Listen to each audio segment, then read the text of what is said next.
اگر مجھے انصاف نہ ملا تو میں، پاکستان کی معروف اداکارہ نے دھمکی دے دی کہ وہ پاکستان چھوڑ کر بیرون ملک چلی جائیں گی۔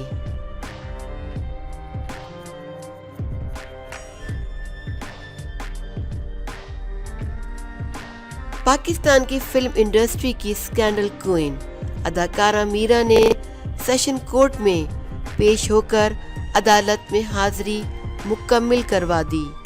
تفصیلات کے مطابق اداکارہ میرا کا عدالت میں عتیق الرحمان کے ساتھ نکاح کا کیس چل رہا ہے۔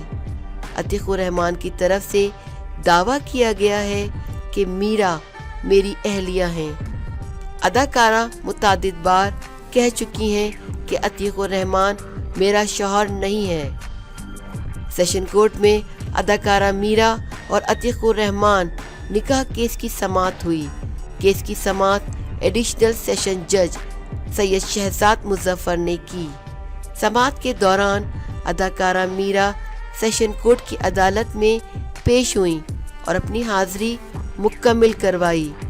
اس دوران اداکارہ نے عدالت میں موقف اختیار کیا کہ میرا عتیق الرحمان سے کوئی تعلق نہیں اور نہ ہی وہ میرا شوہر ہے۔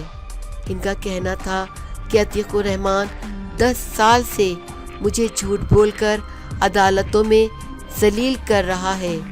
اگر مجھے انصاف نہ ملا تو میں پاکستان چھوڑ کر بیرون ملک چلی جاؤں گی۔ ایڈیشنل سیشن جج سید شہزاد مظفر نے اداکارہ میرا کی اپیل پر سماعت کی اور دلائل سننے کے بعد سماعت 21 جنوری تک ملتوی کر دی۔